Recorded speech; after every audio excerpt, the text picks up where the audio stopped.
Hello folks, and welcome to another streaming Thursday.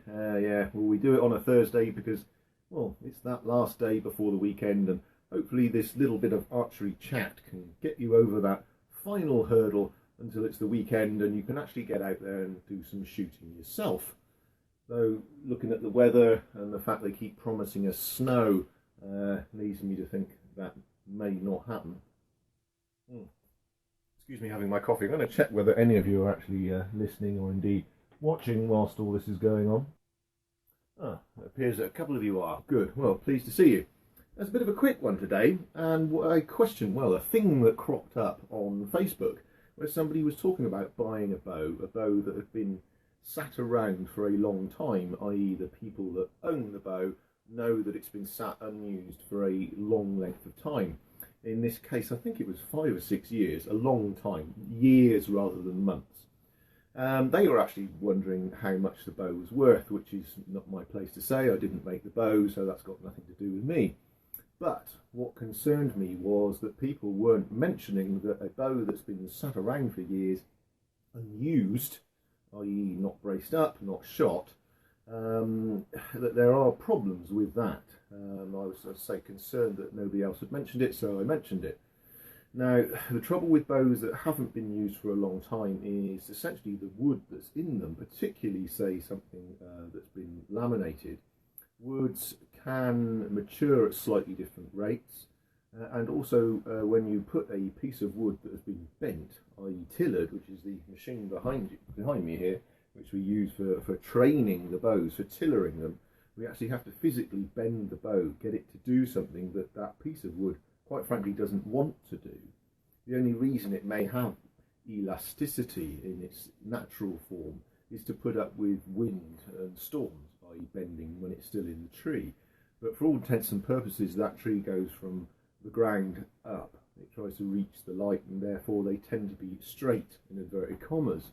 Now, once you've cut down that wood, you've seasoned it, you then put it on the tiller and start bending it, and as I say, it might be laminated, so there's several different types of wood, including bamboo on the back. You end up with something that's living, that's been taught to do something else. Now, if you don't use that bow, if you don't, say, brace it up or use it every now and again, you're risking that wood returning back to what it once was, i.e. the position, the form that it took in the tree.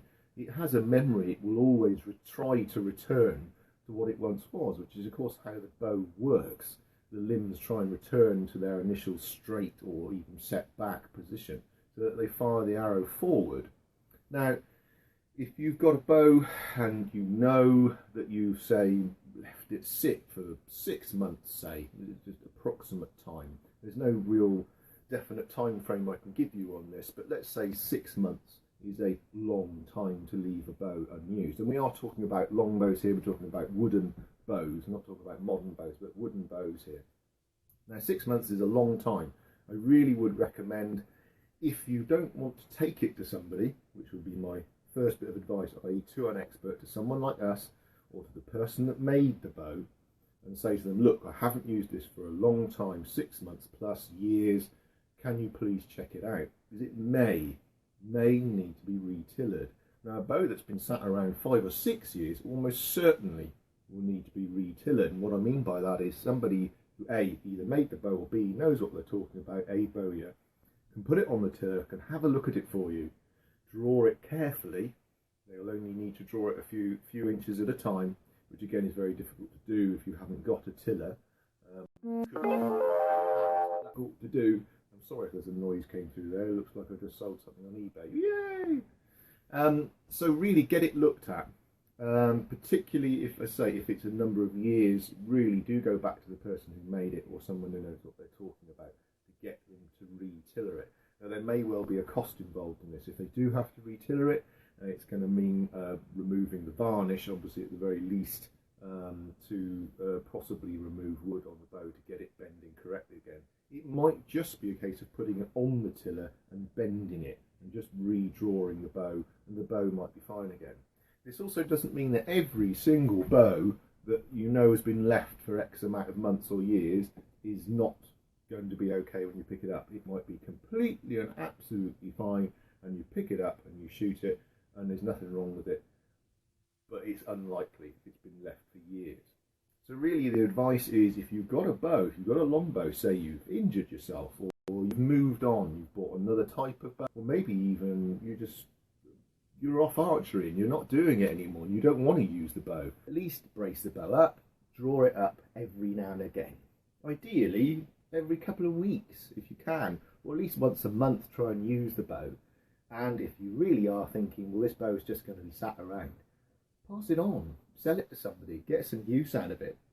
Otherwise you will possibly end up with something you're just going to have to put on the wall and never use ever again, which is if you just want an ornament and it's a bow that you've used for a million years and you just want to keep it, put it on the wall, fine. So I hope that makes sense, and I'm not trying to put people off if it's if you are buying a bow that's been sat for a long time and say it might be fine, it would probably be all right, but if it's been sat particularly for years unused, I really would get it checked out.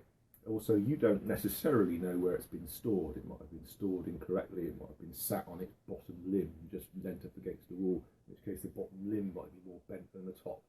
All manner of things. So there you are, something to bear in mind. I hope that's of some use. I say, sure, it's a short one today, and yeah, I'll see you soon. Let me know what stuff you want to see on Streaming Thursdays, what you want me to show you, practical things, what stuff you want me to talk to you about. And yeah, join us on YouTube, because I'll put this on YouTube as well. And if you're on YouTube watching this, then join us on Facebook, and I hope that makes sense. Anyway, yeah, see you later, and enjoy the coming weekend.